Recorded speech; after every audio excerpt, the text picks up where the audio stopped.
یہ بتائیں کہ پاکستان تحریک انصاف نے اسلام آباد ہائی کورٹ میں ایک پٹیشن فائل کیا کہ جی ہم 30 مارچ کو اسلام آباد کی پریڈ گراؤنڈ میں جلسہ کرنا چاہتے ہیں۔ میرا آپ سے سوال یہ ہے ہمایوں صاحب کہ آپ 30 مارچ کو جلسہ کیوں کرنا چاہتے ہیں اور اس کے لیے آپ اجازت کیوں مانگ رہے ہیں، کیونکہ پہلے تو آپ نے اجازت کبھی نہیں مانگی۔ آپ کو پتہ ہے پاکستان تحریک انصاف کے ساتھ کیا ہوتا ہے؟ جی آپ کو پتہ ہے کہ آپ نے کبھی ٹی وی میں وہ ویژولز دیکھیں کہ ایک گاڑی میں میاں بیوی دونوں جا رہے ہیں، بیوی نے جھنڈا پکڑا ہوا ہے، وہ پولیس والوں نے آ کے ان سے جھنڈا بھی چھینے اور بندے کو پکڑ کے اندر کر دیا، اور وہ عورت چلاتی رہی ہے کہ مجھے گاڑی چلانی نہیں آتی، and they left them high and dry in the middle of the road. آپ کو پتہ ہے کہ یہاں پہ اگر کسی بندے کی گاڑی کے اوپر، کسی بندے کی ریڑھی کے اوپر، کسی بندے کے اوپر پاکستان تحریک انصاف کا جھنڈا آ جائے تو اس کے ساتھ کیا حشر ہوتا ہے؟ تو اس کے لیے اجازت تو مانگنی پڑتی ہے، اس کے لیے ہم وہ کر رہے ہیں تاکہ پتہ چل جائے کہ بھئی ہو کیا رہا ہے، اجازت ملے گی نہیں ملے گی۔ کیا ہے جلسے کا؟ بھئی جلسہ ہم کچھ بھی کر سکتے ہیں۔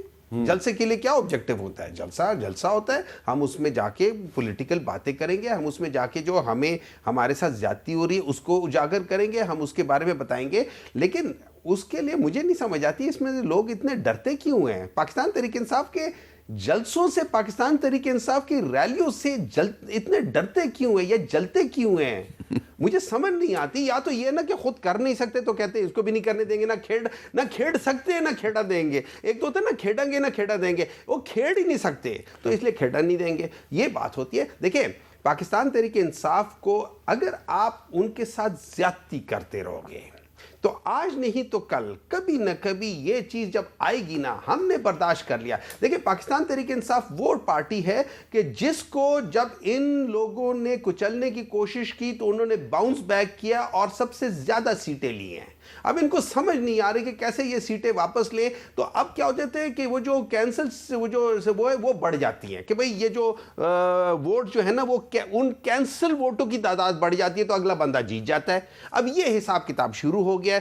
اچھا دوسری بات کیا ہوتی ہے کہ وہ جو ہمارے چیف الیکشن کمشنر ہیں انہوں نے جا کے ایک انٹرویو آپ نے بھی سنا ہوگا، میں نے اب وہ خود اعتراف کرتے کہ میرے اور عمران خان کے درمیان میں ایک لڑائی ہے، ایک اختلافات ہیں اور بہت بڑھ گئے ہیں۔ اور انہوں نے دوسری بات یہ بھی کہا ہے کہ اگر میں چاہتا تو میں جو الیکشنز جو پنجاب کے الیکشنز ہیں ان میں یہ ایک سیٹ بھی نہ جی سکتے۔ دیٹ مینز کہ he can do whatever he wants۔ اچھا یہ بیسیکلی اگر ہے نا یہ اعتراف ہے، یہ اس چیز کا اعتراف ہے جو میں آپ کو دو چیزوں کی مثال دیتا ہوں۔ ایک کراچی میں اگر آپ نیشنل اسمبلی میں خیال میں 290 ہے اور اس کے نیچے سندھ کے جو وہ پروونشل اسمبلی ہے وہ 91 ہے، جو 290 ہے اس میں ایم کیو ایم کو اس پولنگ سٹیشن میں 2900 ووٹس ہیں اور 2900 ووٹس ایم کیو ایم کو پڑے ہیں، کسی اور پارٹی کو ایک ووٹ نہیں پڑا۔ اچھا اس کے نیچے جو 91 والا جو وہ ہے پروونشل اسمبلی ہے اس میں ایم کیو ایم کو ایک بھی نہیں پڑا۔ مطلب اور یہ چیز لاہور میں بھی ہوئی، یہ چیز لاہور میں بھی ہوئی، یہ پاکستان ہے نہیں دیکھیں یہ چیز لاہور میں ہوئی۔ اچھا اس سے کیا ہوتا ہے؟ اس سے پتہ چلتا ہے جو پیچھے بیک گراؤنڈ میں جو لوگ کر رہے ہیں نا ان کا مائنڈ سیٹ پتہ چلتا ہے۔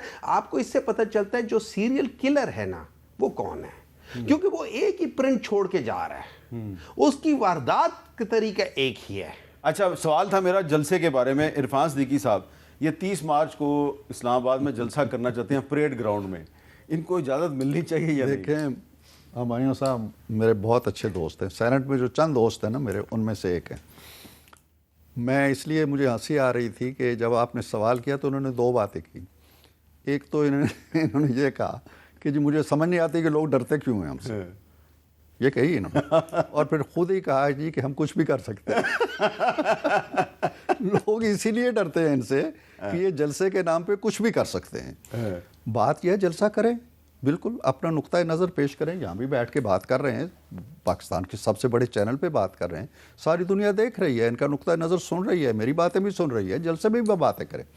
معاملہ یہ ہے کہ یہ جو کیسز بتا رہے ہیں نا جی فلاں جگہ یہ ہو گیا، میں نہیں کہتا کہ ایسا نہیں ہوا ہوگا، بد انتظامیہ بھی ہوتی ہیں، بدعنوانیاں بھی ہوتی ہیں، دھاندلیاں بھی ہوتی ہیں۔ ان کے دور میں ڈسکا کی کہانی آپ نے سنی ہوگی کہ ڈسکا میں کیا ہوا تھا الیکشن کے اندر. سرکار پوری کی پوری ملوث تھی. سرکار کے سارے اہلکار کوئی اور نہیں تھا جن کی طرف یہ اشارہ کرتے ہیں, وہ ملوث نہیں تھے, یہ خود ملوث تھے. تو میں نے سینٹ میں کہا تھا یہ جملہ کہ اگر دھاندلی ہوئی ہے پورے پاکستان کے اندر تو کیا خیبر پختونخوا میں امام کعبہ نے آ کے الیکشن کرائے ہیں یا امام ابو حنیفہ رحمۃ اللہ علیہ نے الیکشن کرائے؟ وہاں کیوں نہیں ہوئی دھاندلی؟ آپ یہ موقف بڑا عجیب لگتا ہے کہ جہاں آپ جیت گئے وہ منزہ، پاکیزہ، صاف ستھرے، آزادانہ، منصفانہ ہیں. جہاں آپ ہار گئے وہاں یہ ہو گیا جی، نیچے یہ ہو گیا جی، اوپر یہ ہو گیا جی، فلاں نے یہ کر دیا جی. ایسے نہ کریں. پہلے بھی یہ کچھ ہوتا رہا ہے، پہلے بھی آپ کو پتہ ہے، آپ تاریخ جانتے ہیں. آپ پہلے انتخابات میں ملک ٹوٹ گیا تھا. دوسرا انتخابات ہمیں کوئی 12 سال کا مارشل لا دے گیا تھا. ہوتا رہے، دھاندلیاں ہوتی. نظام مصطفیٰ کی تحریک چلی، اس کے بعد 2018 کے الیکشن ہمارے سامنے ہیں، کیا کچھ نہیں ہوا. ہم جا کے بیٹھ گئے، ہم نے اپنا کردار ادا کیا، ہم نے اپنی بات کی، ہم اپوزیشن میں بیٹھے، اور جب وقت آیا اور آپ کے ساتھی آپ کی کارکردگی کی وجہ سے چھوڑ گئے اور نو کانفیڈنس پہلی دفعہ ہسٹری میں ہوئی، حکومت بدل گئی، باقی عرصہ پورا کر لیا پارلیمنٹ نے. تو اس لیے آپ بھی ان سارے دکھوں کے ساتھ، سارے زخموں کے ساتھ، سارے درد کے ساتھ بیٹھیں اسمبلی میں، اپنا کردار ادا کریں اور اپوزیشن کی گرفت کریں. آپ کی آواز کوئی کم نہیں ہے، 100 کے قریب آپ لوگ ہیں قومی اسمبلی کے اندر. پنجاب کے اندر آپ ڈھیروں ڈھیر ہیں. تو آپ کو ان کے جلسے پہ کوئی اعتراض نہیں ہے؟ مجھے کوئی اعتراض نہیں ہے. میں تو کہتا ہوں کہ ہمایوں خود وہاں جا کے تقریر کرے اور یہ باتیں جو یہاں کہہ رہے ہیں وہاں بھی کہیں گے تو میں سننے بھی آ جاؤں گا جلسہ. یہ تو بہت اچھا ہو جائے گا. اگر یہ آ جائیں آپ کے جلسے میں تو یہ تو ایک نئی روایت قائم ہو جائے گی. اگر میری جان کی سلامتی کی نہیں دیکھیں، اس سے ہے آپ کی جان بھی سلامت رہے گی اور آپ کو ایز اے ہم اسپیشل گیسٹ بھی بلائیں گے، کیونکہ ہمارا جو طور طریقہ ہے نا وہ بالکل ڈیفرنٹ ہے. اس کو جس طریقے سے پورٹرے کیا جاتا ہے، جس طریقے سے وہ ہے، میرا تو ہمیشہ سے یہی ہے کہ میں نے آج تک اپنی مطلب میرا پولیٹیکل کیریئر بہت چھوٹا ہے، ٹھیک ہے، اس میں نے کبھی اپنے پارٹی کے کسی بندے کو توڑ پھوڑ کے بارے میں آج تک کہتے نہیں سنا، آج تک کرتے نہیں دیکھا.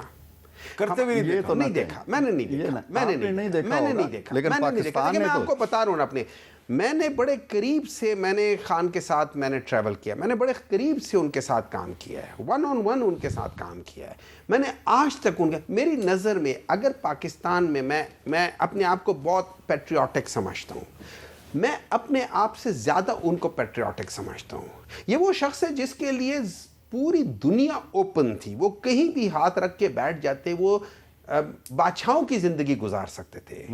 دیکھیں بات یہ ہو جاتی ہے کہ مجھے اس کرسی کی وجہ سے ایک پوزیشن ملتی ہے، لیکن اس دفعہ اس کرسی کو اس بندے کی وجہ سے پوزیشن ملی ہے. اس بندے کا اتنا وزن ہے کہ وہ کرسی جو ہے نا اس کے لیے چھوٹی پڑ جاتی ہے. وہ جب کھڑا ہو جاتا ہے، پہلی بار دنیا میں ہوا ہے کہ جب وہ بندہ کھڑا ہوا ہے یونائٹڈ نیشن میں، نہ اس نے کوئی پرچی پکڑی ہوئی تھی، نہ کچھ کیا ہوا تھا، وہ امپرومپچو بات کر رہا تھا اور وہ دل سے بات کر رہا تھا. اور صرف پاکستانی نہیں، پوری دنیا کی مسلمانوں نے اس کو اپریشیٹ کیا ہے. کیوں؟ اس نے وہ باتیں اٹھائی ہیں جو اس سے پہلے آج تک کسی نے اس طریقے سے نہیں اٹھائی.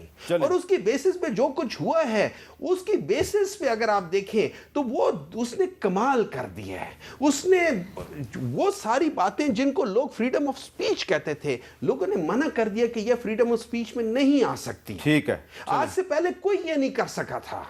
آپ کے جو قومی اسمبلی کے 20-22 لوگ ٹوٹ کے چلے گئے پی ٹی آئی سے، ان کے ساتھ چلے گئے، وہ اس سپیچ کی وجہ سے ٹوٹ کے چلے گئے تھے؟ نہیں، دیکھیں اس طرح ہے، ہر ایک انسان کی اپنی ایک قیمت ہوتی ہے. اچھا، ٹھیک ہے. بعض لوگ ہوتے ہیں وہ ان کی قیمت جلدی لگ جاتی ہے، بعض لوگ ہوتے ہیں ان کی قیمت وہ انمول ہوتے ہیں، ان کی قیمت نہیں لگتی ہے. اگر قیمت لگنی ہوتی، اگر ڈیل ہونی ہوتی، آج عمران خان کی ڈیل ہو چکی ہوتی. اچھا، میرے لیے اگر قیمت لگنی ہوتی اور ڈیل ہونی ہوتی، عمران خان آج باہر بیٹھا ہوتا یا انگلینڈ میں بیٹھا ہوتا.